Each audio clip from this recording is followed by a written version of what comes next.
चलिए सर्वेभ्यो नमो नमः। संस्कृत की इस कक्षा में आप सबका हार्दिक स्वागत है। नमो नमः रत्ना जी। यूजीसी नेट की प्रथम इकाई के लिए हम लोग कुछ चीजें पढ़ने का प्रयास कर रहे हैं। उसके अंतर्गत संहिता, कल हमने सामान्य परिचय के साथ वेदों का काल देखा था। उसके बाद आज हम संहिता साहित्य पर चर्चा करेंगे। संहिता किसे कहते हैं, जैसा कि कल भी मैंने बात की थी, श्रुति परक जो मंत्र होते हैं उनके संग्रह को संहिता कहा जाता है।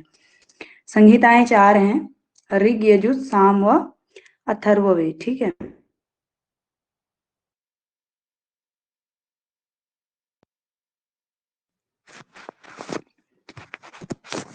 समस्या आई क्या?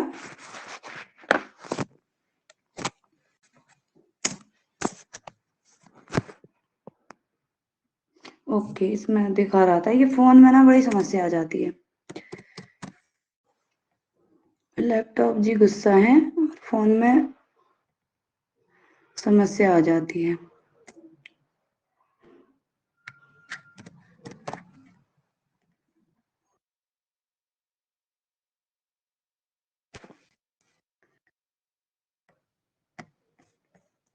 चलिए, एक बार सोच रही थी लैपटॉप से हो जाता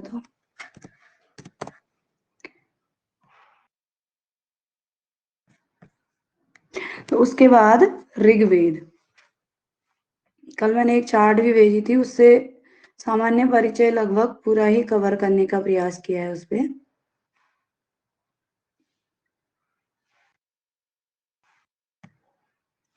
यहाँ पे म्यूट वाली ही समस्या है। ऋचाओं का संग्रह वैदिक साहित्य का सबसे प्राचीनतम ग्रंथ ऋग्वेद को माना जाता है। ऋचाओं का संग्रह कल भी हमने देखा था, होता के द्वारा जो यानी कि यज्ञ में 4 प्रकार के होता वो होते हैं, ऋत्विक होते हैं। तो उन ऋत्विकों में से जो होता नामक ऋत्विक होता है, उसके द्वारा जो प्रयुक्त मंत्र थे, यानी कि स्तुति परक मंत्र जो होता के लिए प्रयुक्त थे, या होता जो यज्ञ में उसने प्रयुक्त किया, और उन प्रकार के मंत्रों का संकलन जो था वो स्तुति परक मंत्रों का संकलन ऋग्वेद था। ठीक है, हमने देखा था कि वेद एक ही होता है। उसके बाद उसको सुगम बनाने के लिए वेद व्यास जी ने उसका क्या किया, विभाजन किया। तो 4 भागों में बांटा उसको। जो स्तुति परक मंत्र थे उन्हें एक साइड रखा, उसको बोल दिया ऋग्वेद। उसके बाद जो गद्यात्मक यजुष थे उन्हें एक साइड रख दिया, उसको यजुर्वेद बोल दिया। उसी प्रकार से जो क्या थे, स्तुति परक जो जिनको ऊंची आवाज में उद्गाता गाता है उन्हें एक साइड रख दिया और उन्हें सामवेद बोल दिया। और जो बाकी अन्य मंत्र थे जो क्या कहते हैं, मारण मोहन उच्चाटन और वेदों की रक्षा से संबंधित जो भी वेद यज्ञ में जो विघ्न आते हैं उनकी रक्षा से संबंधित जो भी मंत्र थे उन्हें अलग से रख दिया, उन्हें अथर्ववेद बोल दिया। तो वो विभाजन कर दिया। उसके बाद ऋग्वेद में क्या है, ऋचाओं का संग्रह, स्तुति परक ऋचाओं का संग्रह है, ये सबसे प्राचीन है।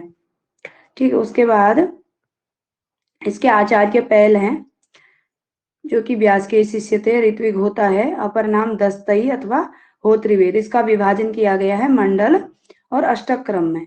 मंडल क्रम के अंतर्गत क्या कहते हैं, 10 मंडल हैं, 128 सूक्त हैं, 85 अनुवाक हैं। ठीक है, और जो अष्टक क्रम में विभाजन है उसमें 8 अध्याय हैं, 64 8 अष्टक हैं, सॉरी 8 अष्टक हैं, 64 अध्याय हैं। प्रत्येक अष्टक में 8 अध्याय हैं, तो इसलिए अष्टक बोला गया है उसको। 8 अट्ठे 64, इसलिए 64 अध्याय हैं। 2024 वर्ग हैं। 5 ऋचाओं का एक वर्ग होता है, तो 2024 ऋचाएं हैं। 2024 गुणा 5, इतनी ऋचाएं होगी, तो 5 ऋचाओं को एक वर्ग में रखा गया है। उसके बाद मंत्र 10,552, या फिर बाल खिल्य सूक्तों को मिला करके जो मंत्र हैं 10,580, 11 बाल खिल्ली सूक्त हैं। उसके बाद इसका उपवेद है आयुर्वेद। ठीक है, उत्पत्ति अग्नि से मानी जाती है ऋग्वेद की उत्पत्ति। पूछे जाते हैं प्रश्न, जो मैंने कल ग्रुप में चार्ट भेजी थी उसमें भी मेंशन किए हैं, मतलब एक ही चार्ट में सारी चीजें बनाई हैं। महर्षि पतंजलि के अनुसार एक विंशतिधा वारवारिच्यम, एक विंशति 21 प्रकार का। महर्षि पतंजलि ने क्या कहा है, 21 क्या है, शाखाएं हैं ऋग्वेद की, ठीक है। जो ऋग्वेद है 21 शाखाएं हैं, अर्थात महाभाष्य के अनुसार, ठीक है, पतंजलि के अनुसार। चरण व्यूह ने 5 शाखाएं बताई हैं।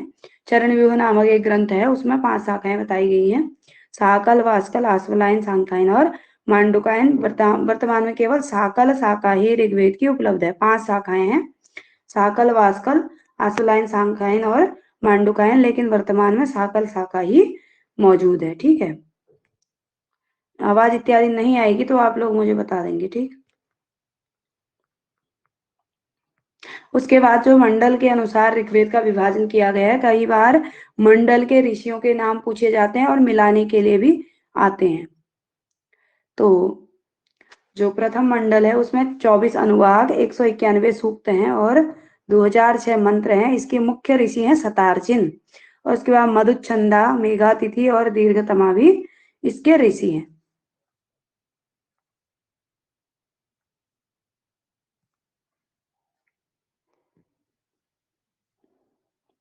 उसके बाद द्वितीय जो मंडल है ऋग्वेद का, उसमें 4 अनुवाक हैं, 43 सूक्त हैं, 429 मंत्र हैं। द्वितीय जो मंडल है ऋग्वेद का, उसके गृत्समद है। द्वितीय मंडल का पहला एक सूक्त है, द्वितीय मंडल का, सॉरी, जो सूक्त है हमारे अध्याय में, जो हमारे उसमें लगा हुआ है पाठ्यक्रम में, तो इंद्र सूक्त के गृत्समद है, गृत्समद ऋषि हैं। जो हम जैसे हमारे में हम याद नहीं कर पाते, बाई चांस थोड़ा सा कभी कंफ्यूजन हो जाता है, तो हालांकि प्रथम मंडल का अग्नि सूक्त लगा हुआ है, उसके मधुच्छंदा है, लेकिन मुख्य ऋषि यदि पूछे जाएं तो कौन है, सतार्चिन है पहले मंडल के, ठीक है। उसके बाद द्वितीय मंडल में का हम इंद्र सूक्त पढ़ते हैं, तो इंद्र सूक्त के ऋषि हैं गृत्समद। हमें पता है इंद्र सूक्त द्वितीय मंडल से आता है और गृत्समद उसके ऋषि हैं, तो इंद्र सूक्त के जो ऋषि हैं वे द्वितीय मंडल के मुख्य ऋषि हैं, ठीक है। उसके बाद तृतीय मंडल का हम विश्वामित्र नदी संवाद सूक्त पढ़ते हैं, तो विश्वामित्र जो ऋषि हैं वे तृतीय मंडल के ऋषि हैं। तृतीय मंडल में 5 अनुवाक हैं, 62 सूक्त संख्या है और 617 मंत्र हैं, ठीक है। तीसरे के ऋषि हैं विश्वामित्र। चतुर्थ के हैं वामदेव, 5 अनुवाक, 58 सूक्त, 589 मंत्र और वामदेव मुख्य ऋषि हैं।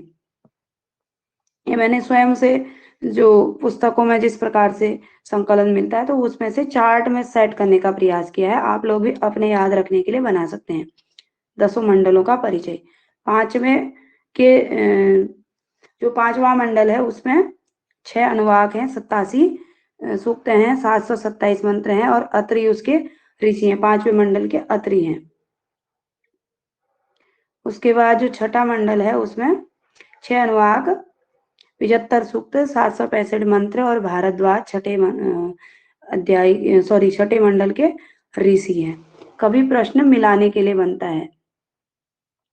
7वां अध्याय, इसमें 6 क्या है, अनुवाक है, 104 सूक्त हैं, 840 मंत्र हैं। 7वें के वशिष्ठ ऋषि हैं। 8वें में 10 अनुवाक हैं, 92 प्लस 11 बालकिल्य सूक्त हैं, 92 सूक्त हैं और 11 बालकिल्य सूक्त भी 8वें मंडल में। कभी प्रश्न बनता है कि ऋग्वेद के कौन से मंडल में बालकिल्य सूक्त हैं, तो 8वें मंडल में बालकिल्य सूक्त हैं। 1716 इसमें मंत्र संख्या है, कण्व, भृगु, अंगिरस इत्यादि इसके ऋषि हैं। कण्व परिवार का कौन सा मंडल है ऐसे पूछा जाता है, तो अष्टम मंडल है। 2 से 7 वंश मंडल माने जाते हैं। उसके बाद नवम मंडल में 7 अनुवाक हैं, 114 सूक्त हैं, 1108 मंत्र हैं। सोम पवमान मंडल भी इसको कहा जाता है। इसमें इसके ऋषि हैं सोम और पवमान। इसको सोम पवमान मंडल भी बोला जाता है। उसके बाद दसम मंडल है, 12 अनुवाक है, 191 सूक्त हैं, 1754 मंत्र हैं और ऋत, त्रित, विमत, श्रद्धा, कामायनी इत्यादि 2 से 7 वंश मंडल। जी, कल की वाली पुस्तक में 2 से 6 दिया था, वैसे 2 से 7 ही माना जाता है, जैसे मैंने कल बताया था, परंतु मैंने बोला था कि 2 से 7 मंडल वंश मंडल है। हो सकता है कहीं कोई मानता हो, लेकिन 2 से 7 मंडल को ही वंश मंडल बोला जाता है।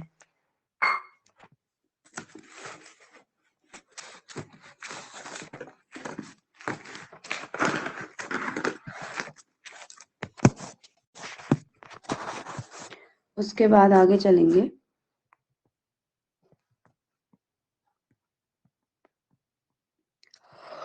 ऋग्वेद में कौन कौन से छंद प्रयुक्त हैं, बस आप एक रिवीजन के तौर पर इसको मान सकते हैं, या जो नए तैयारी करने वाले हैं उनके लिए लाभप्रद होगा। ऋग्वेद में प्रायः ये छंद प्रयुक्त है। मुख्य छंद 7 हैं, ठीक है। इनकी ही संख्या पूछी जाती है, इनके अक्षरों की संख्या पूछी जाती है और क्रम पूछा जाता है, ठीक है। मतलब क्रम क्या, अक्षरों की संख्या पूछी जाती है, क्रम यदि याद करेंगे तो इनमें 4-4 का गैप है। सबसे पहला ऋग्वेद में प्रयुक्त छंद गायत्री है, इसमें 3 पाद होते हैं। गायत्री छंद में केवल 3 ही पाद है। निम्न में से कौन से छंद में 3 पाद होते हैं, ऐसे पूछा जाता है। या गायत्री छंद में कितने पाद होते हैं, तो 3 पाद होते हैं, केवल 3 चरण, ठीक है। अग्निमीळे पुरोहितम यज्ञस्य देवम ऋत्विजम होतारम रत्नधातमम। इसमें क्या है, गायत्री छंद है, पाद 3 होते हैं, 24 अक्षर होते हैं। अक्षर ये सारे वार्णिक छंद हैं, और या जिनकी जिनकी वर्णों की गिनती होती है, तो 24 अक्षर होते हैं इनमें। उष्णिक में भी 3 ही चरण होते हैं और 28 अक्षर होते हैं। मतलब गा उ अ ब्री पन त्रि ज, इस प्रकार से यदि आप याद करेंगे तो आपको इनका क्रम भी याद रहेगा। ग से गायत्री छंद 24 अक्षर, उसके बाद उष्णिक छंद 28 अक्षर, अ से अनुष्टुप छंद 32 अक्षर, ब्री से बृहति छंद 36 अक्षर। 4-4 का गैप है। गायत्री के बाद अगले उष्णिक में 28 अक्षर होंगे, अनुष्टुप में 32 अक्षर होंगे। 4-4 जोड़ते जाएंगे गायत्री के बाद, ठीक है। गायत्री से याद करेंगे गा उ अ ब्री पन त्रि ज, 7 जो मुख्य ऋग्वेद के छंद है। उसके बाद बृहति छंद में फिर 4 चरण होते हैं और 36 अक्षर होते हैं। उसके बाद पंक्ति छंद में, पंक्ति जैसे पंग से ही हमें पता चल रहा है कि 5, तो 5 क्या होते हैं, एकमात्र गायत्री, इसमें 7 छंदों के मध्य केवल एक ही छंद ऐसा है जिसमें 5 चरण होते हैं, ठीक है। तो पंक्ति छंद में ये जो 7 मुख्य छंद है, उसके बाद अन्य भी छंद हैं, इनकी भी चर्चा करेंगे।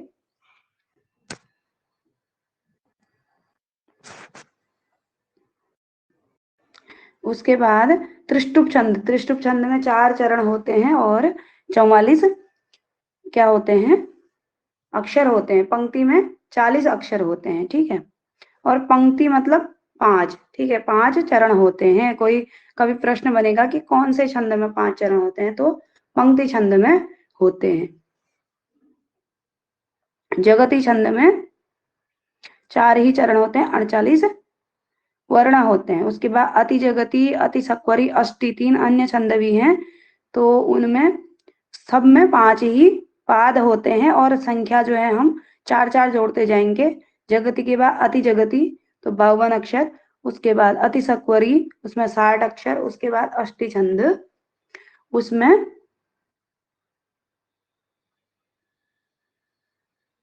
64 अक्षर। उसके बाद एक कॉन्सेप्ट हुआ था कि प्रश्न भी बने थे 1-2 बार, भूरिक गायत्री और क्या था वो, मैं थोड़ा सा भूल रही हूँ, विराट सुराट और भूरिक और कुछ था, तो उसके विषय में थोड़ा सा मैं देख करके, हाँ निचरित भूरित भूरिक, ठीक है।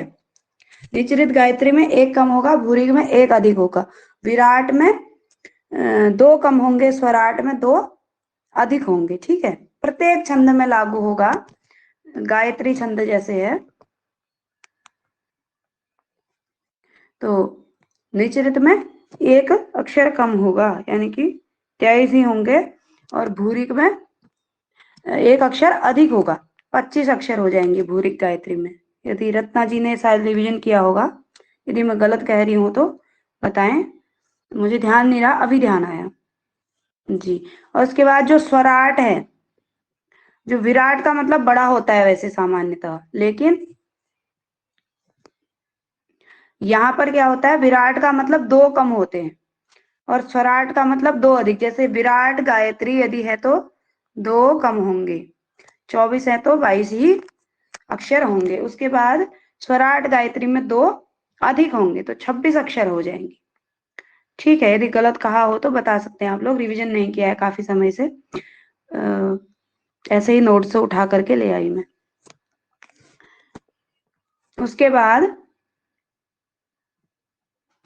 ऋग्वेद के ब्राह्मण ग्रंथ, कल भी हमने चर्चा की थी, दोबारा से रिवीजन भी हो जाएगा। फिर ब्राह्मण साहित्य और आरण्यक साहित्य पर कल हम एक कक्षा रखेंगे, तो ब्राह्मण ग्रंथों के विषय में जो भी सामान्य इनका परिचय है उसको देख लेंगे। ठीक है, ऋग्वेदीय ब्राह्मण ग्रंथ ऐतरेय और कौशितकी ब्राह्मण है, 2 ही ग्रंथ हैं इसमें।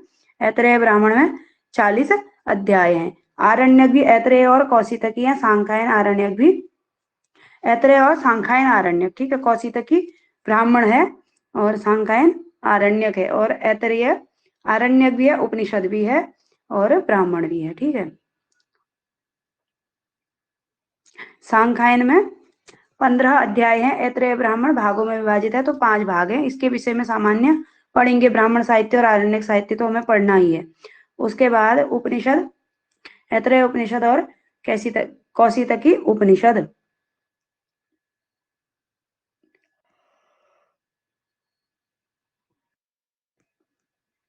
ऐतरेय में 3 अध्याय हैं, कौशितकी में 4 अध्याय हैं। बाकी ये जो उपनिषद जो लगे हैं उनका परिचय तो पढ़ना ही होगा। कल्प सूत्र, स्रोत सूत्र, ग्रह्य सूत्र, धर्म सूत्र, शुल्ब सूत्र, 4 प्रकार के कल्प का, कल भी हमने वेदांग के अंतर्गत कल्प विषय पढ़ा था, तो कल्प के अंतर्गत 4 प्रकार के सूत्र हैं, स्रोत सूत्र, ग्रह्य सूत्र, धर्म सूत्र और शुल्ब सूत्र।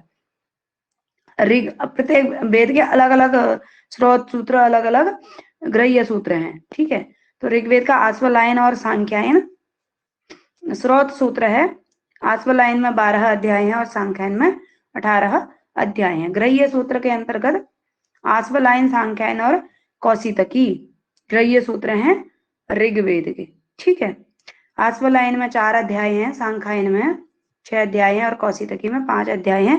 धर्म सूत्र, वशिष्ठ धर्म सूत्र और विष्णु धर्म सूत्र, 2 धर्म सूत्र हैं किसके, ऋग्वेद के। ठीक है, वशिष्ठ धर्म सूत्र और विष्णु धर्म सूत्र, और शुल्ब सूत्र नहीं है, जैसा कि मैंने कल भी बोला था।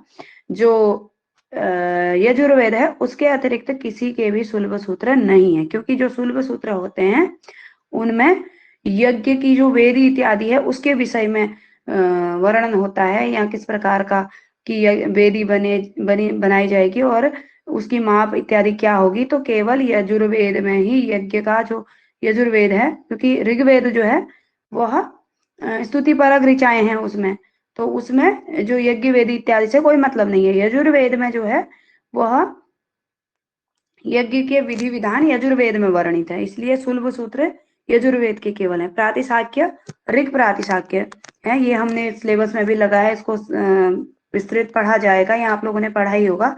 रचयिता इसके शौनक हैं, 3 अध्याय हैं, 18 पटल हैं इसमें, ऋग प्रातिशाख्य ये ऋग्वेद का, इसको ऋग्वेद प्रातिशाख्य भी कहते हैं। ठीक है, ऋग्वेद में कितने प्रकार के, ऋग्वेद की शिक्षा देख लेते हैं। ऋग्वेद की वाशिष्ठ शिक्षा और पाणिनीय शिक्षा, पाणिनीय शिक्षा प्रसिद्ध है और पाणिनीय शिक्षा हमारे सिलेबस में भी लगी हुई है। ऋग्वेद की शिक्षा है पाणिनीय और वाशिष्ठ शिक्षा।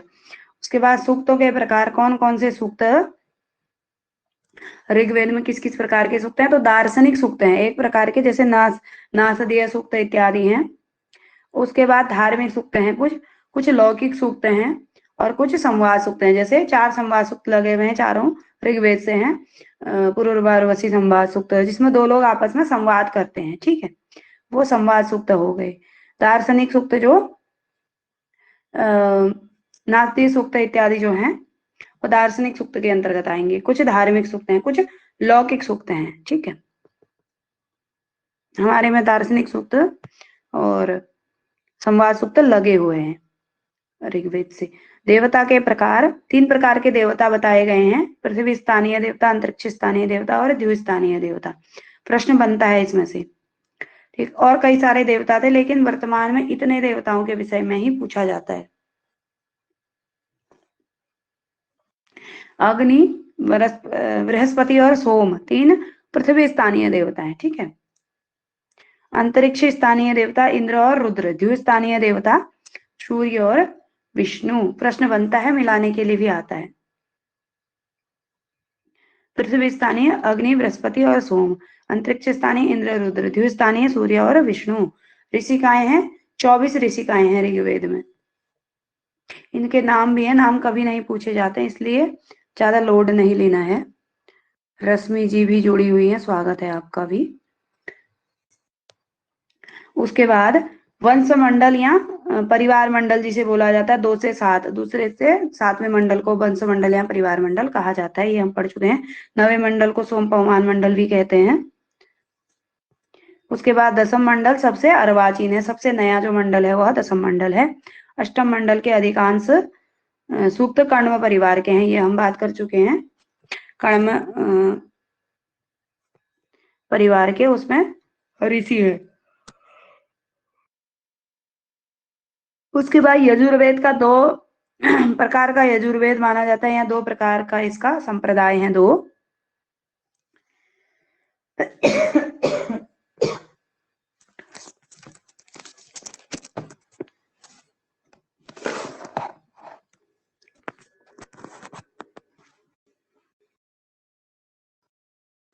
यजुर्वेद के 2 संप्रदाय हैं। यजुर्वेद जो है कर्मकांड प्रधान है। इसके 2 संप्रदाय हैं, ब्रह्म संप्रदाय और आदित्य संप्रदाय। यजुर्वेद के देवता यदि पूछा जाए तो वायु है, ऋग्वेद के अग्नि है, ठीक है। उपवेद ऋग्वेद का आयुर्वेद हमने पढ़ा था, और यजुर्वेद का क्या है, धनुर्वेद। मैं दोहरा दे रही हूँ, यदि आप लोगों को दोबारा से करना होगा, मैंने जो शाम पीडीएफ भेजी थी कल अपने ग्रुप पे, उसको आप, एक पेज है उसको देखिएगा, उस पे सारी चीजें चार्ट में मेंशन है।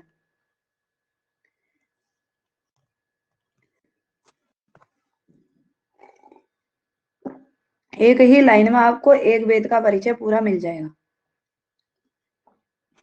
उसके बाद शुक्ल यजुर्वेद और कृष्ण यजुर्वेद 2 संप्रदायों में विभाजित है। 2 प्रकार का यजुर्वेद के 2 भाग हैं, शुक्ल और कृष्ण।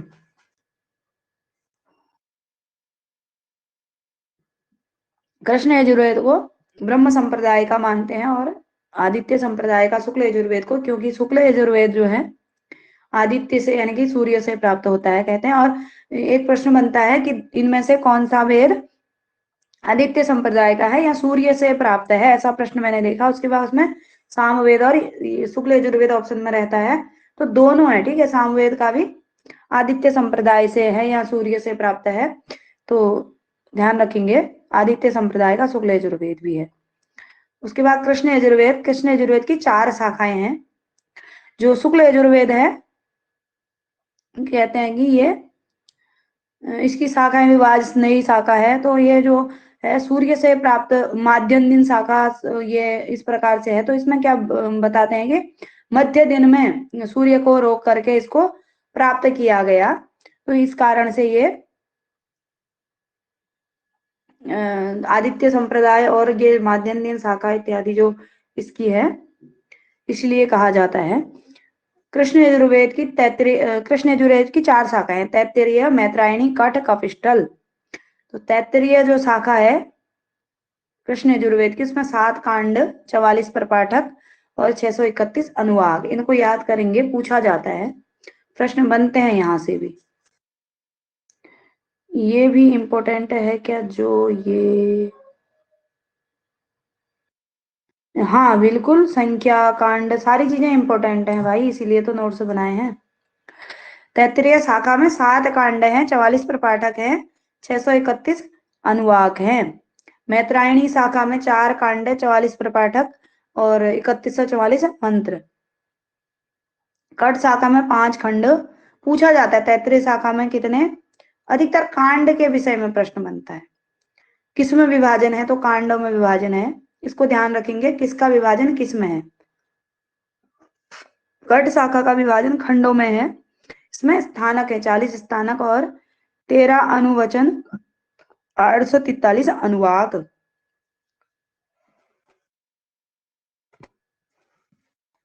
कपिस्थल शाखा का जो विभाजन है वह अष्टक क्रम में है। ठीक है, निम्न में से किसका विभाजन अष्टकों में है, ऐसा भी प्रश्न बनता है। कृष्ण यजुर्वेद की कपिस्थल शाखा और ऋग्वेद का विभाजन अष्टक में है। 48 अध्याय है इसमें, 6 अष्टक 48 अध्याय। 6 अष्टक याद कर लेंगे तो अध्याय अपने आप ही याद हो जाएंगे। 8 छक 48 होता है यदि मेरा गणित ठीक है तो। एक अष्टक में 8 अध्याय होते हैं, तो 6 अष्टक होंगे तो 48 अध्याय हो जाएंगे। कृष्ण यजुर्वेद के पारायण करने वाले को क्या कहते हैं, मिश्र कहा जाता है, मिश्र।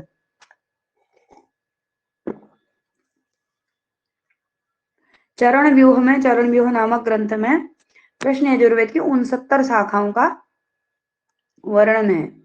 तैत्तिरीय शाखा के 2 भेद हैं, औख्य और खांडिकेय। खांडिकेय के 5 भेद हैं, आपस्तंभ, बौधायन, सत्यासार, हिरण्यकेश और कात्यायन। ये खांडिकेय शाखा तैत्तिरीय शाखा के भेद हैं। तो तैत्तिरीय शाखा कृष्ण यजुर्वेद के अंतर्गत आती है। बाकी जो धर्म सूत्र इत्यादि जो नाम है वो भी इसी पर आधारित है। ठीक है, ये इसी तरह के नाम है, आपस्तंभ, बौधायन, सत्यासार, हिरण्यकेश इत्यादि। तो ये वहां भी आपको मदद करेगा। मतलब जो इनसे संबंधित जो शब्द हैं या वैसे समझ में नहीं भी आता है तो जो इस तरह के शब्द है, जैसे कौशितकी होगा तो वो ऋग्वेद से ही संबंधित होगा। चाहे कुछ भी, जब कुछ नहीं होता है तो हम जहां पर याद नहीं आता है तो फिर हम ये ऐसे संकेत प्राप्त करके प्रश्नों को हल करने का प्रयास करते हैं। तो ये शब्दों को आप वेदों से जोड़ करके रखेंगे ताकि प्रश्न में हमें याद आ जाए। वर्तमान में तैत्तिरीय शाखा प्रतिनिधि संहिता के रूप में है। जो कृष्ण यजुर्वेद है उसकी तैत्तिरीय शाखा जो है प्रतिनिधि संहिता के रूप में है। दीदी याद नहीं होता है। जी दीदी याद नहीं होता है ठीक से, भूल नहीं, हो जाता जाता है है। याद। नहीं, आपको ध्यान रखना पड़ेगा। जो चीज सरल है, जैसे अब कृष्ण यजुर्वेद की इतनी शाखाएं हैं और शुक्ल यजुर्वेद की केवल माध्यन्दिन शाखा और काण्व शाखा। ठीक है, तो उससे उसकी 2 और बाकी आपको इतना ध्यान हो कि तैत्तिरीय, कठ, कपिस्थल इत्यादि जो शाखाएं हैं वे यजुर्वेद से संबंधित है। यदि शुक्ल यजुर्वेद की 2 ही है, माध्यन्दिन, काण्व, तो फिर बाकी कृष्ण यजुर्वेद की ही होंगी। वो यदि आप 1-2 बार करेंगे। और दूसरी बात, यदि आप खुद से नोट्स बनाते हैं ना, वो आपको बहुत फायदेमंद होता है।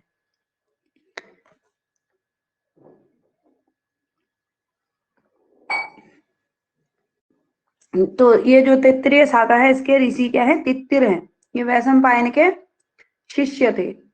तो इसके विषय में जो कथाएं हैं वो भी प्रचलित होती हैं। तो वैशंपायन के शिष्य थे, एक अन्य भी शिष्य थे। उनके साथ कुछ गुरु शिष्य के मध्य हो गया था, तो उन्होंने बोला मेरे द्वारा बताया गया जो ज्ञान था उसे वापस कर दो। तो उन्होंने वमन कर दिया उन यजुषों का जो मंत्र बताए थे, और उसके बाद तित्तिर ने उन्हें ग्रहण कर लिया। तो इसलिए तैत्तिरीय शाखा कही जाती है। ठीक है, ऋत्विक इसका क्या होता है, अध्वर्यु है। तैत्तिरीय संहिता पर ज्ञान यज्ञ नामक भाष्य प्रभाकर मिश्र के द्वारा ज्ञान यज्ञ नामक भाष्य लिखा गया है। ये इंपॉर्टेंट चीजों को संकलित करके, आप क्लास भी ना कह के संकलन कह सकते हैं इसको एक, या नोट्स न कह के संकलन कह सकते हैं। तैत्तिरीय संहिता पर ज्ञान यज्ञ नामक भाष्य लिखा गया है प्रभाकर मिश्र के द्वारा। ठीक है, प्रश्न बनेगा कि तैत्तिरीय संहिता पर ज्ञान यज्ञ भाष्य किसने लिखा, प्रभाकर मिश्र ने। सर्वप्रथम जो तैत्तिरीय शाखा पर भाष्य लिखा, सायण ने सबसे पहला भाष्य जो लिखा वह किस पर लिखा है, तैत्तिरीय शाखा पर। सर्वप्रथम तैत्तिरीय शाखा का अनुवाद डॉक्टर कीथ ने किया। अभी आगे पाश्चात्य विद्वानों के क्रम में ये बिंदु आएगा। उसके बाद कृष्ण यजुर्वेद के ब्राह्मण ग्रंथ कौन कौन से हैं, तैत्तिरीय ब्राह्मण और मैत्रायणी ब्राह्मण। मतलब आपने शाखाएं याद कर ली, तैत्तिरीय, मैत्रायणी, कट, कपिस्टल। तो इस तरह का यदि ब्राह्मण पूछा जाएगा तो वो कृष्ण यजुर्वेद से ही होगा। बहुत सरल पद्धति है इसकी, ठीक है। तैत्तिरीय ब्राह्मण, इसमें 3 कांड है। मैत्रायणी ब्राह्मण में 3 अध्याय हैं। उसके बाद तैत्तिरीय आरण्यक, मैत्रायणी आरण्यक, बहुत ही सरल। सबसे पहले ब्राह्मण ग्रंथ होते हैं, ब्राह्मणों के ही भाग आरण्यक होते हैं। उसके बाद उन्हीं के अंतिम भाग जो होते हैं उपनिषद होते हैं। तो इसलिए इसी तरह के उपनिषद भी मिलेंगे आपको, इसी तरह के आरण्यक भी। शाखा यदि जिस नाम से है तो उसी शाखा के अंतर्गत तैत्तिरीय शाखा में तैत्तिरीय ब्राह्मण होगा, तैत्तिरीय आरण्यक होगा, तैत्तिरीय उपनिषद होगा। आरण्यक, तैत्तिरीय और मैत्रायणी 10 प्रपाठक हैं और मैत्रायणी में 7 प्रपाठक है।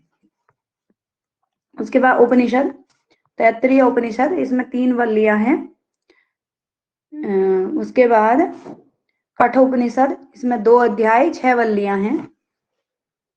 कठोपनिषद में 2 अध्याय हैं, प्रत्येक अध्याय में 3 वल्लियां हैं, तो 6 वल्लियां हैं। उसके बाद श्वेतास्त्रोपनिषद, इसमें 6 अध्याय हैं। मैत्रायणी उपनिषद, इसमें 7 अध्याय है। महानारायण उपनिषद भी एक है, तो इसमें अध्याय इत्यादि के विषय में नहीं मिला होगा।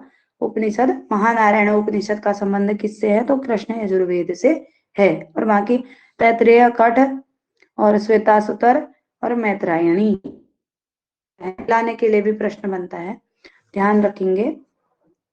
उसके बाद स्रोत सूत्र,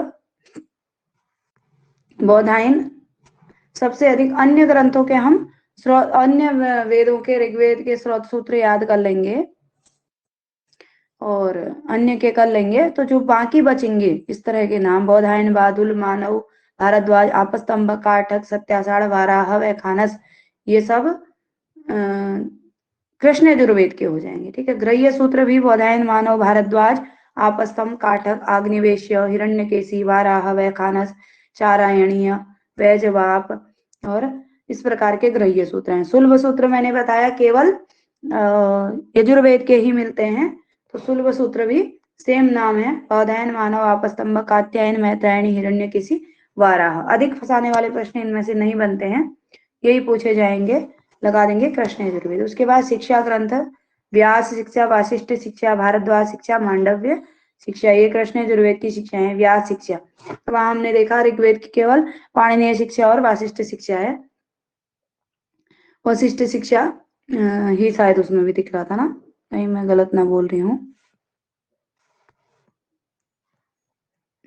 हाँ, वशिष्ठ शिक्षा ही है और यहाँ पर भी दिया गया है। तो मुख्य रूप से पाणिनीय शिक्षा ऋग्वेद के लिए याद रखेंगे और भारद्वाज शिक्षा, मांडव्य शिक्षा, वशिष्ठ शिक्षा, व्यास शिक्षा, ये मिलाने के लिए भी कभी प्रश्न बनता है। तो ये यजुर्वेद की, कृष्ण यजुर्वेद की शिक्षाएं हैं। उसके बाद शुक्ल यजुर्वेद, इसके ऋत्विक तो अध्वर्यु ही है ऋग्वेद के, नहीं सॉरी यजुर्वेद के। शाखाएं माध्यन्दिन और वाजस्नेयी शाखा, माध्यन्दिन या वाजस्नेयी शाखा, और दूसरी शाखा काण्व शाखा। माध्यन्दिन शाखा का नाम ही वाजस्नेयी शाखा है। इसमें 303 अनुवाक है, 40 अध्याय हैं। माध्यन्दिन शाखा में कितने अध्याय हैं ऐसा पूछा जाता है। काण्व शाखा में भी 40 ही अध्याय, बराबर अध्याय हैं। 303 अनुवाक, 1975 मंत्र, मंत्र संख्या पूछी जाती है। माध्यन्दिन शाखा में 1975 और काण्व शाखा में 2086 मंत्र, ठीक है। 328 अनुवाक है, यहाँ 303 है, यहाँ 328 अनुवाक हैं।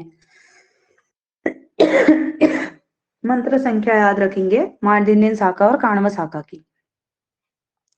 उपनिषद, ईशावास्य उपनिषद और बृहदारण्यक उपनिषद, सबसे बड़ा उपनिषद है बृहदारण्यक उपनिषद। और ईशावास्य उपनिषद में 18 ही केवल मंत्र हैं, छोटा सा उपनिषद है और विषय में हमारे पाठ्यक्रम में लगा भी है। 18 मंत्र हैं इसमें केवल।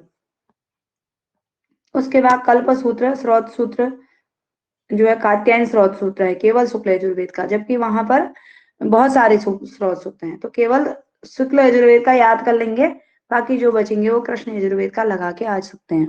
स्रोत सूत्र 26 अध्याय हैं इस कात्यायन स्रोत सूत्र में। ग्रह्य सूत्र, पारस्कर ग्रह्य सूत्र, पारस्कर ग्रह्य सूत्र का संबंध किससे है प्रश्न बनता है, तो शुक्ल यजुर्वेद से। और सुलभ सूत्र, बौधायन सुलभ सूत्र केवल किसका है, शुक्ल यजुर्वेद का। बाकी जो मानव, बादुल इत्यादि जो शूल सूत्र हैं वह कृष्ण यजुर्वेद के हैं। ठीक है, 3 परिच्छेद 419 सूत्र हैं इसमें।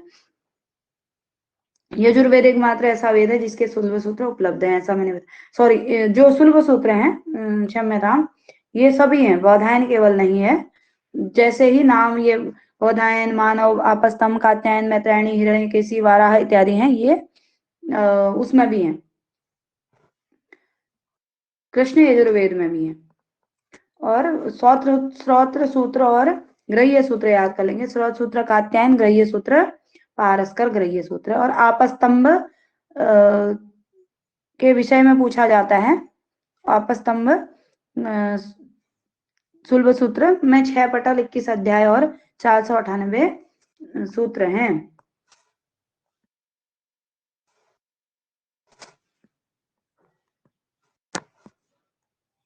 उसके बाद धर्म सूत्र नहीं है, शुक्ल यजुर्वेद का कोई भी धर्म सूत्र नहीं है। और शिक्षा याज्ञवल्क्य की शिक्षा, शुक्ल यजुर्वेद की शिक्षा याज्ञवल्क्य ऋषि शुक्ल यजुर्वेद के ही हैं, तो शिक्षा भी याज्ञवल्क्य की शिक्षा है। प्रातिशाख्य वाजस्नेयी, प्रातिशाख्य है रचयिता कात्यायन है। वाजस्नेयी प्रातिशाख्य में 8 अध्याय हैं।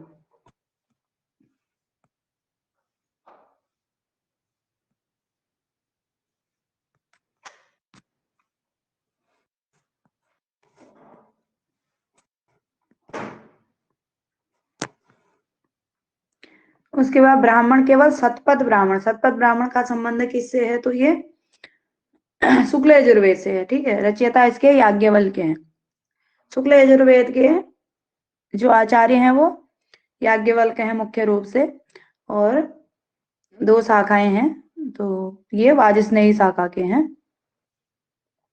सतपथ ब्राह्मण में 100 अध्याय हैं, केवल एक ब्राह्मण है शुक्ल यजुर्वेद का, इसमें 100 अध्याय हैं। सतपथ, सत नाम से ही 100 अध्याय दिख रहे हैं हमें, कोई दिक्कत वाली बात नहीं। आरण्यक, बृहदारण्यक उपनिषद, ईशावास्य और बृहदारण्यक उपनिषद। ईशावास्य उपनिषद में 18 मंत्र हैं, बृहदारण्यक सबसे बड़ा वो सबसे प्राचीन कहा गया है। ठीक है, वैसे ईशावास्य उपनिषद को भी कहा जाता है प्राचीन कहीं कहीं पर।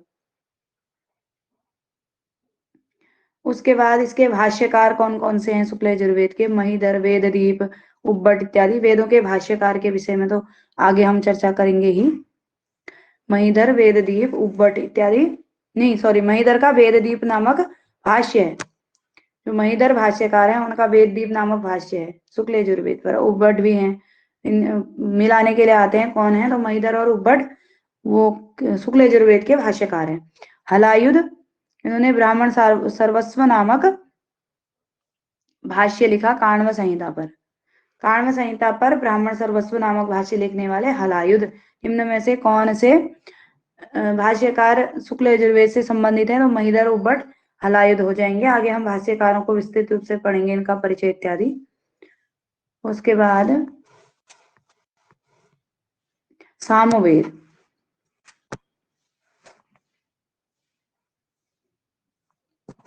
सामवेद का उपवेद है गंधर्व वेद। ये गेयात्मक है, यानी कि जिसको गाया जा सके, ऋत्विक उद्गाता है। सामवेद के अधिकतर मंत्र ऋग्वेद से लिए गए हैं। कल भी बात हुई थी, केवल 75 मंत्र ही अलग हैं, बाकी सब ऋग्वेद के मंत्र हैं। विभाजन आर्चिक और आर्चिकों में किया गया, उत्तरार्चिक और पूर्वार्चिक। 2 आर्चिक हैं, उत्तरार्चिक, पूर्वार्चिक। पूर्वार्चिक के 4 भाग हैं, आग्नेय, ऐन्द्रकांड, पवमान और आरण्य। 4 इसके आग्नेय कांड, इंद्र कांड, पवमान कांड, अरण्य कांड, ये 4 भाग हैं पूर्वार्चिक के।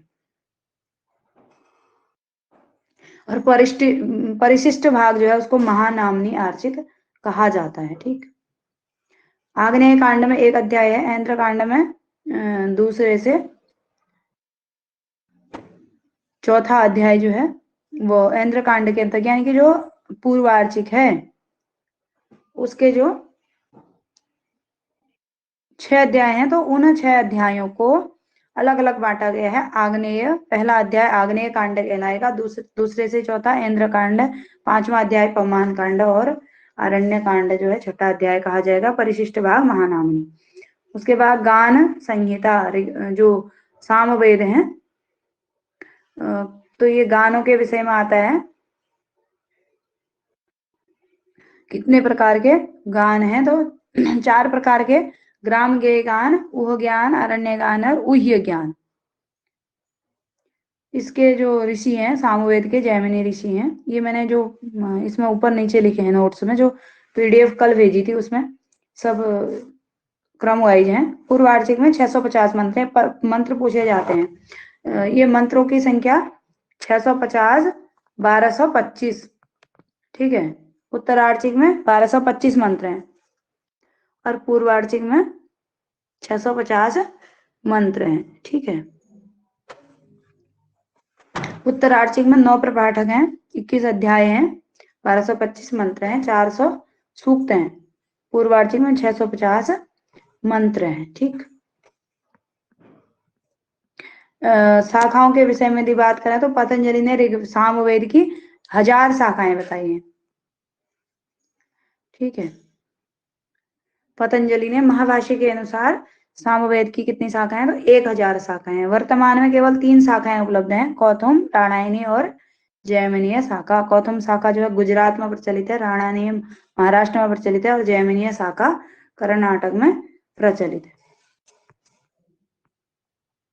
उसके बाद इसके ब्राह्मण ग्रंथ है, 8 ब्राह्मण, सर्वाधिक ब्राह्मण 8 या 9 ब्राह्मण भी बताए जाते हैं।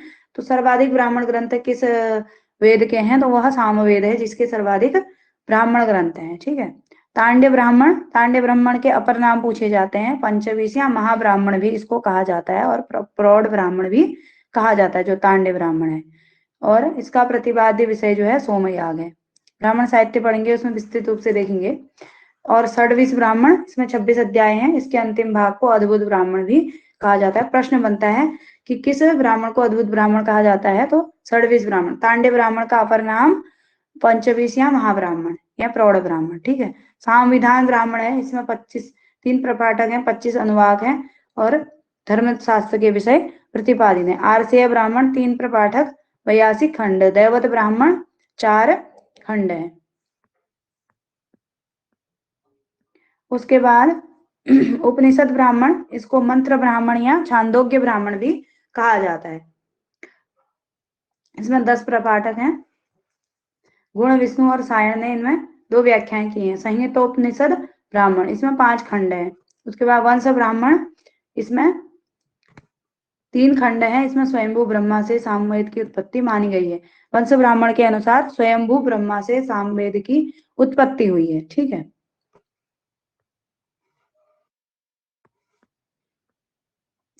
उसके बाद नवम ब्राह्मण जैमिनी या तवलकार ब्राह्मण को भी माना जाता है। नवम ब्राह्मण में यानी कि 8 ब्राह्मण तो है ही, नवा ब्राह्मण भी कहा जाता है जैमिनी या तवलकार ब्राह्मण। इसमें 3 कांड हैं। सामवेद का उपवेद गंधर्व वेद है और देवता इसके आदित्य हैं। और किसके अनुसार सामवेद की उत्पत्ति ब्रह्मा जैसी हुई है? तो वंश ब्राह्मण के अनुसार सामवेद की उत्पत्ति स्वयंभू ब्रह्मा से मानी जाती है। उसके बाद सामवेद के उपनिषद, केनोपनिषद 4 खंड है इसमें, इसे तवलकार उपनिषद भी कहा जाता है। किस उपनिषद को तवलकार उपनिषद कहा जाता है? केनोपनिषद को। इसमें 2 खंड, प्रथम 2 खंड पद्यात्मक और शेष 2 गद्यात्मक। केनोपनिषद हमने पढ़ा भी है, सिलेबस में लगा हुआ है। तो पहले पद्य है, केने सितम प्रेसितम मनः, इस प्रकार से जो मंत्र हैं पहले पहले। उसके बाद में गद्य है। गद्यात्मक भाग मैंने पढ़ा भी नहीं है, पद्यात्मक ही पढ़ा है। उसके बाद छांदोग्य उपनिषद 8 अध्याय हैं, 8 अध्याय प्रपाठक हैं इसमें। आरण्यक, तवलकार और छांदोग्य आरण्यक। उसके बाद प्रातिशाख्य हैं, ये सबसे अधिक जो प्रातिशाख्य 3 प्रातिशाख्य हैं और ये पूछे भी जाते हैं। इसमें कंफ्यूजन होता है ऋक तंत्र प्रातिशाख्य पर, तो हम लोग ऋक सुन करके ऋग्वेद लगाने का प्रयास करते हैं। ऋक तंत्र जो है वो किसका है? ऋक प्रातिशाख्य तो ऋग्वेद का है, ऋग्वेद प्रातिशाख्य या ऋक प्रातिशाख्य जिसे कहते हैं। लेकिन जो ऋग तंत्र प्रातिशाख्य है वह सामवेद का है। पुष्प सूत्र और साम तंत्र, साम तो नाम से स्पष्ट है। पुष्प सूत्र और ऋक तंत्र, साम सूत्र और साम तंत्र ये किसके हैं? सामवेद के प्रातिशाख्य हैं। जो ऋक प्रातिशाख्य है वह शाकटायन द्वारा प्रणीत है, इसमें 5 प्रपाठक हैं। पुष्प सूत्र गोभिल ऋषि के द्वारा, इसमें 10 प्रपाठक हैं। और साम तंत्र औद वज्री के द्वारा, इसमें 13 प्रपाठक हैं। और ये शिक्षाओं के विषय में भी प्रश्न बनता है। नारदी, गौतमी और लोमसी शिक्षा किसकी है? सामवेद की शिक्षाएं हैं। कल्प सूत्र ये शब्दावली से ही आप याद रखेंगे। आरसेय, लाट्यायन, द्राव्यायन और जैमिनीय स्रोत सूत्र किसके हैं? कल्प सूत्र के अंतर्गत स्रोत सूत्र किसके हैं? सामवेद के। उसके बाद ग्रह्य सूत्र गोविल, खादित, द्राव्यायन, जैमिनीय, कौथुमीय, कौथुम, ठीक है। और ये जो है ग्रह्य सूत्र हैं गोविल, खादित, द्राव्यायन, जैमिनीय, कौथुम।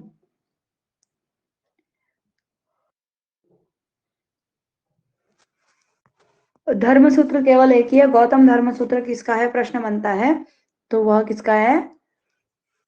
गौतम स्रोत सूत्र, सॉरी गौतम धर्म सूत्र किसका है? सामवेद का। सुलभ सूत्र यजुर्वेद के अतिरिक्त किसी के नहीं है।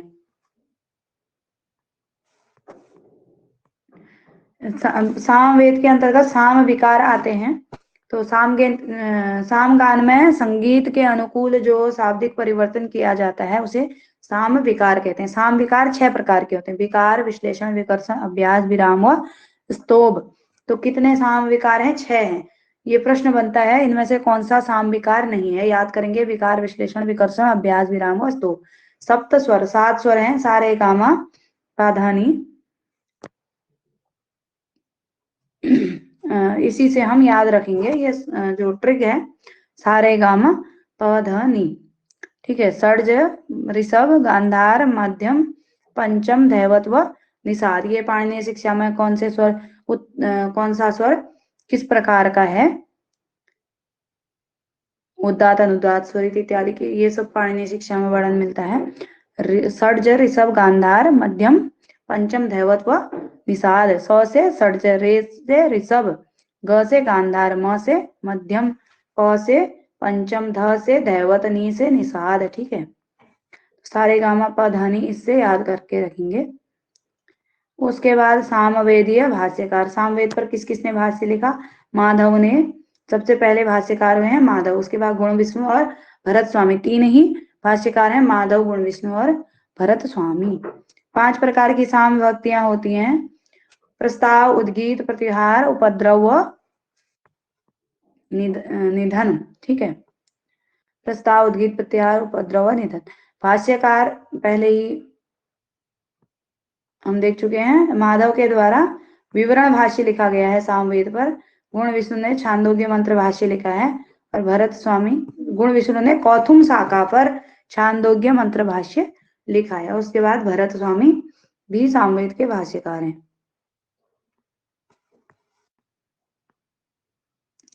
फिर उसके बाद अथर्ववेद आ जाता है। इसका विभाजन 20 कांडों में हुआ है। मंत्र संख्या अथर्ववेद में कितने कांड है? प्रश्न बनता है, सरल सा है, याद होगा। उसके मंत्र संख्या है 4987, ठीक है। उपवेद पिशाच वेद, सर्प वेद, पुराण वेद, इतिहास वेद ये अथर्ववेद के उपवेद हैं। देवता सोम है अथर्ववेद के, ऋषि अथर्वा हैं, ऋत्विक ब्रह्मा है। कल भी चर्चा हुई थी। ब्रह्मा के द्वारा प्रयुक्त जो क्या है मंत्र थे, जो ब्रह्मा का जो कार्य था यज्ञ में, जो विघ्न ना हो अथवा स्वर उच्चारण से संबंधित त्रुटियां न हो उनका निराकरण करना, ये उनका कार्य था ब्रह्मा नामक ऋत्विक का। तो ब्रह्मा के द्वारा ब्रह्मा नामक ऋत्विक के लिए जो उपयुक्त मंत्र थे या जिन मंत्रों का प्रयोग उन्होंने किया उसको क्या बोलते हैं? अथर्ववेद के अंतर्गत रखा है। अपर नाम ऋग्वेद, क्षत्रवेद, महिवेद, वैसज्य वेद, छांदोग्य वेद और भिषग वेद, अथर्वा, अंगिरस वेद, अंगिरस वेद, भृंग विरो वेद। इस प्रकार से इसके अथर्ववेद के बहुत सारे उपनाम हैं। ब्रह्म वेद भी बोलते हैं, छत्र वेद भी बोलते हैं, मही वेद बोलते हैं, वैसज्य वेद बोलते हैं क्योंकि इसमें औषधियों का भी वर्णन है। उसके बाद छंदो वेद बोलते हैं, विसग वेद बोलते हैं, अथर्वांगिरस वेद बोलते हैं, अंगिरस भृंग विरो वेद, इस प्रकार से इसके अपर नाम है कई सारी। ठीक है। शाखाएं पतंजलि ने महाभाष्य में नवधार्थ अथर्वणो वेद ऐसा बोला है, तो महाभाष्य के अनुसार, पतंजलि के अनुसार इसकी 9 शाखाएं हैं। इन शाखाओं के नाम है पेपला, तौद, मौद, सौनक्य, जाजल, जलद, ब्रह्म और देवदर्श, चरण, वैद्य इत्यादि इसकी शाखाएं हैं। वर्तमान में केवल सौनक और पेपलाद शाखा ही उपलब्ध है। तो ये प्रश्न सौनक शाखा किसकी है, पेपलाद शाखा किसकी है बनता है, तो अथर्ववेद की। ब्राह्मण ग्रंथ गोपद ब्राह्मण, केवल एक ही ब्राह्मण है, सतपथ ब्राह्मण शुक्ल यजुर्वेद का, गोपद ब्राह्मण अथर्ववेद का। ठीक है। सतपथ गोपथ कंफ्यूजन हो जाता है कभी।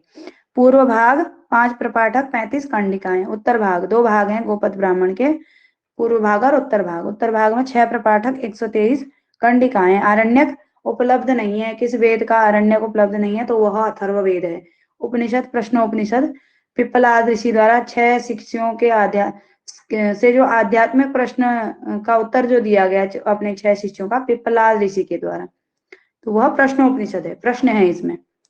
जो उनके 6 शिष्य थे वे आध्यात्मिक प्रश्न पूछते हैं और पिप्पलाद ऋषि उत्तर देते हैं, तो यही प्रश्नोपनिषद है। यह संपूर्ण गद्यमय है, जो उपनिषद है वह गद्यमय है। प्रश्नोपनिषद।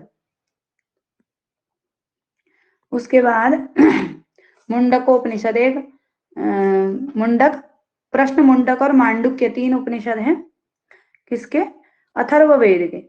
3 मुंडकों में विभक्त है मुंडकोपनिषद। सत्यमेव जयते वाक्य कहाँ से लिया गया है, ऐसा प्रश्न बनता है। सत्यमेव जयते महावाक्य मुंडकोपनिषद से लिया गया है। मांडुक्य उपनिषद, उसके बाद तो ये सबसे छोटा उपनिषद है, लघुकाय बहुत छोटा उपनिषद है। इसमें ओंकार का विशेष वर्णन है। ब्रह्म की 4 अवस्थाएं हैं, चतुष्पाद आत्मा का वर्णन, स्वयं आत्मा चतुष्पाद, ये जो महावाक्य है यह मांडुक्य उपनिषद से लिया गया है।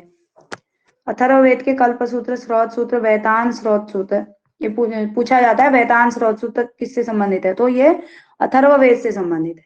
इसमें 8 अध्याय 43 खंडिकाएं हैं। ग्रह्य सूत्र कौशिक ग्रह्य सूत्र है, और धर्म व सुलभ सूत्र नहीं है। धर्म सूत्र भी अथर्ववेद के नहीं है, और सुलभ सूत्र भी, सुलभ सूत्र तो किसी भी वेद के नहीं है यजुर्वेद के अलावा। शिक्षा एकमात्र मांडुक्य शिक्षा, मांडुक्य शिक्षा का संबंध किससे है, तो वह अथर्ववेद से है। प्रातिशाख्य ग्रंथ सौनक प्रातिशाख्य और अथर्ववेदीय प्रातिशाख्य। सौनक शाखा ये अथर्ववेद की, तो सौनक प्रातिशाख्य किसका, अथर्ववेद का, और अथर्ववेदीय प्रातिशाख्य। उसके बाद भाष्यकारों के विषय में मुझे लगता है अधिक हो जाएगा, बहुत लंबा वर्णन है, इसको एक चार्ट के माध्यम से पढ़ते हैं।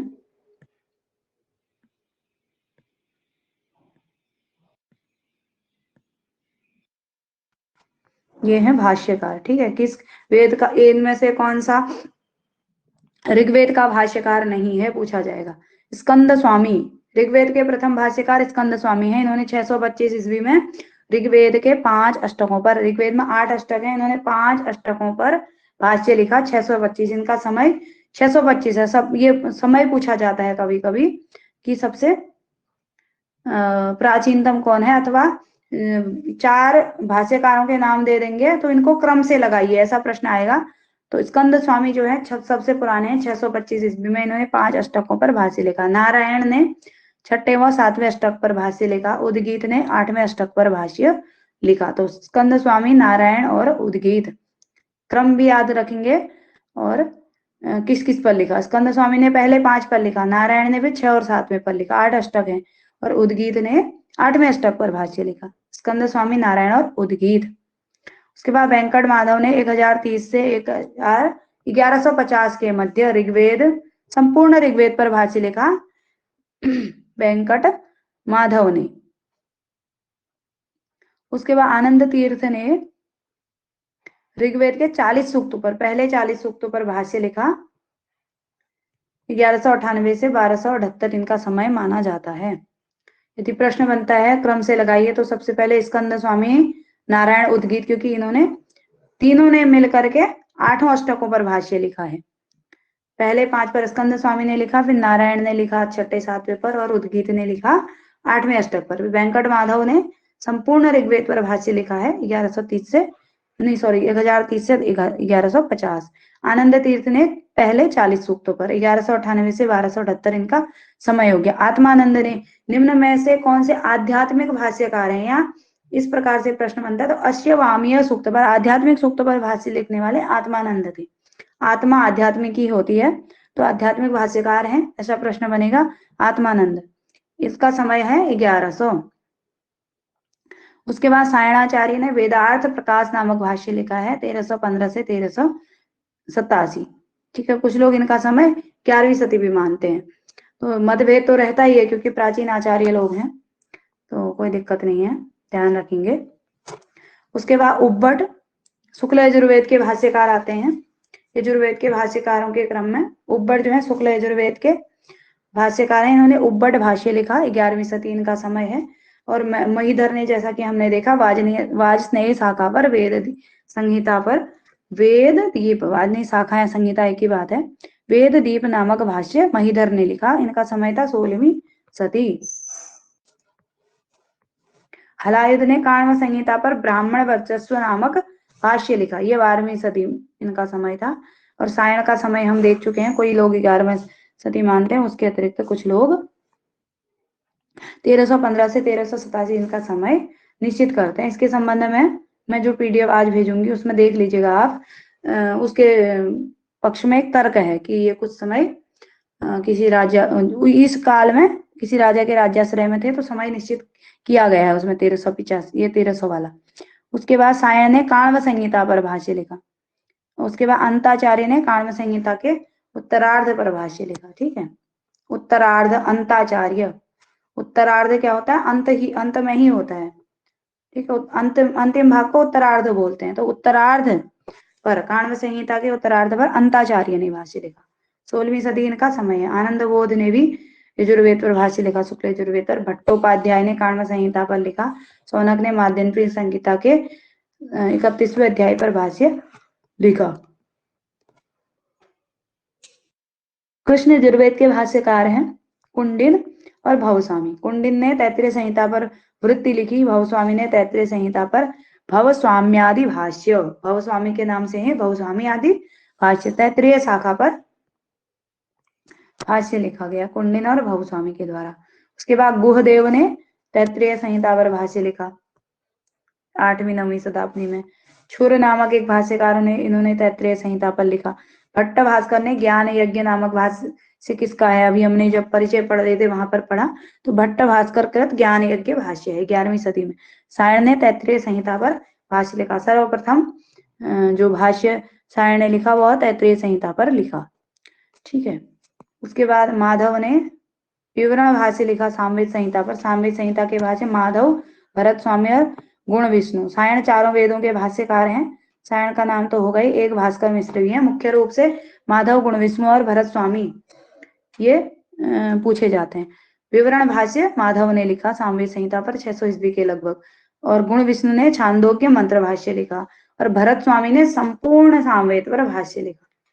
गुण विष्णु ने केवल छांदोग्य मंत्र भाष्य लिखा, छांदोग्य।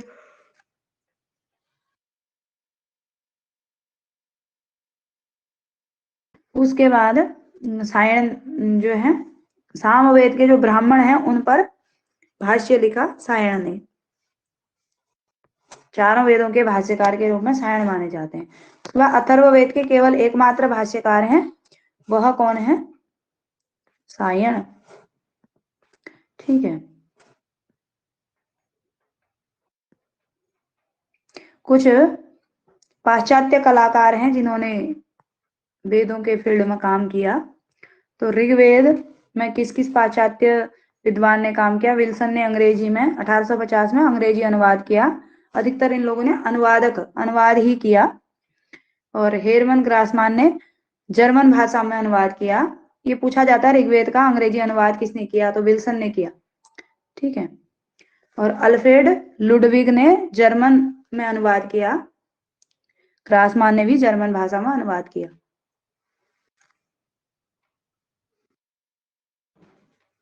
उसके बाद ग्रिफिथ ने अंग्रेजी पद्यानुवाद किया। पद्यों में पद्यान्वय यानी कि कविता के फॉर्म में ऋग्वेद का अनुवाद किसने किया? ग्रिफिथ ने। प्रोफेसर ओल्डनबर्ग ने जर्मन भाषा में अनुवाद किया, लांगलुआ ने फ्रेंच भाषा में अनुवाद किया। विल्सन पूछा जाता है, ग्रिफिथ पूछा जाता है, ठीक है। उसके बाद ऐतरेय ब्राह्मण का किस किसने अनुवाद किया? प्रोफेसर हॉग ने किया अंग्रेजी में 1993 में, और आउटफ्रैक्ट ने रोमन में अनुवाद किया। कौशितकी ब्राह्मण का प्रोफेसर लिंडर ने अनुवाद किया। डॉक्टर कीथ ने अंग्रेजी अनुवाद किया कौशितकी ब्राह्मण का। शुक्ल यजुर्वेद के अनुवादक हैं वेवर ने देवनागरी भाषा में अनुवाद किया, देवनागरी लिपि, ठीक है। वाजस्नेही और माध्यन्दिन शाखा संहिता पर ग्रिफिथ ने उनका अंग्रेजी पद्यानुवाद किया। ग्रिफिथ ने वाजस्नेही और माध्यन्दिन संहिता का। शतपथ ब्राह्मण का ए वेवर ने और कैलेंड ने इंग्लिश ने अंग्रेजी में अनुवाद किया। इंगलिंग ने इंग्लिश में। तैत्तरीय संहिता वेवर, इन्होंने रोमन अक्षरों में अनुवाद किया। मैत्रायणी संहिता का श्रेडर ने किया है। काटक संहिता का भी श्रेडर ने अनुवाद किया है 1871 से। ये इनका समय है। उसके बाद राणायनी शाखा का स्टेवेल्सन ने अंग्रेजी में अनुवाद किया सामवेद की। कौतुम शाखा का वेनफे ने जर्मन भाषा में अनुवाद किया। जेमिनी शाखा का कैलेंड ने रोमन अक्षरों में अनुवाद किया। और सामवेद का, संपूर्ण सामवेद का अंग्रेजी पद्यानुवाद किसने किया? ग्रिफिथ ने। ग्रिफिथ ने अंग्रेजी पद्यानुवाद किया है, ठीक है। ऋग्वेद का भी अंग्रेजी पद्यानुवाद किया है, कविता के फॉर्म में करने वाले थे ग्रिफिथ। और माध्यन्दिन शाखा का भी किया है ग्रिफिथ ने ही अंग्रेजी पद्यानुवाद। और क्या कहते हैं, सामवेद का भी किया है। अद्भुत ब्राह्मण का वेवर ने अनुवाद किया। और संपूर्ण अथर्ववेद का अंग्रेजी पद्यानुवाद, जो ये क्या कहते हैं आपके ग्रिफिथ है, इन्होंने चारों वेदों का लगभग अंग्रेजी पद्यानुवाद किया है पद्यों में, ठीक है। पेपलास संहिता का ब्लूमफील्ड ने अंग्रेजी पद्यानुवाद किया।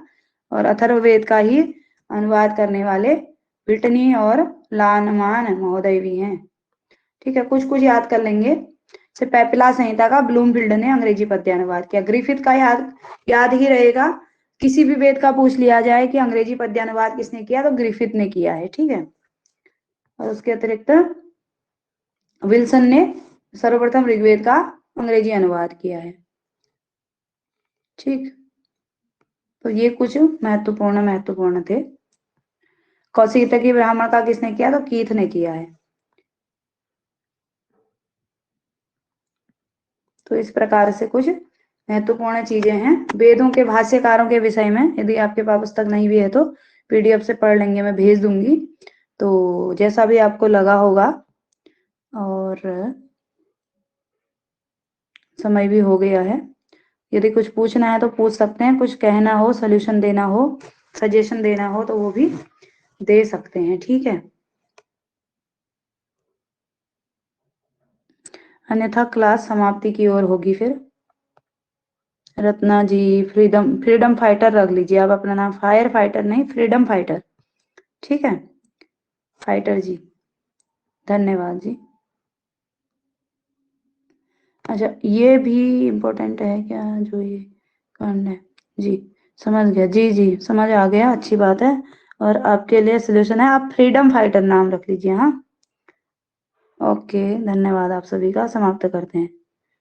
फायर में जॉब है, ओ वेरी गुड, फायर फाइटर हैं आप। ओके ओके, आपकी जॉब जल्दी ही एजुकेशन में होगी, मेहनत कर रहे हैं आप भी, ठीक है।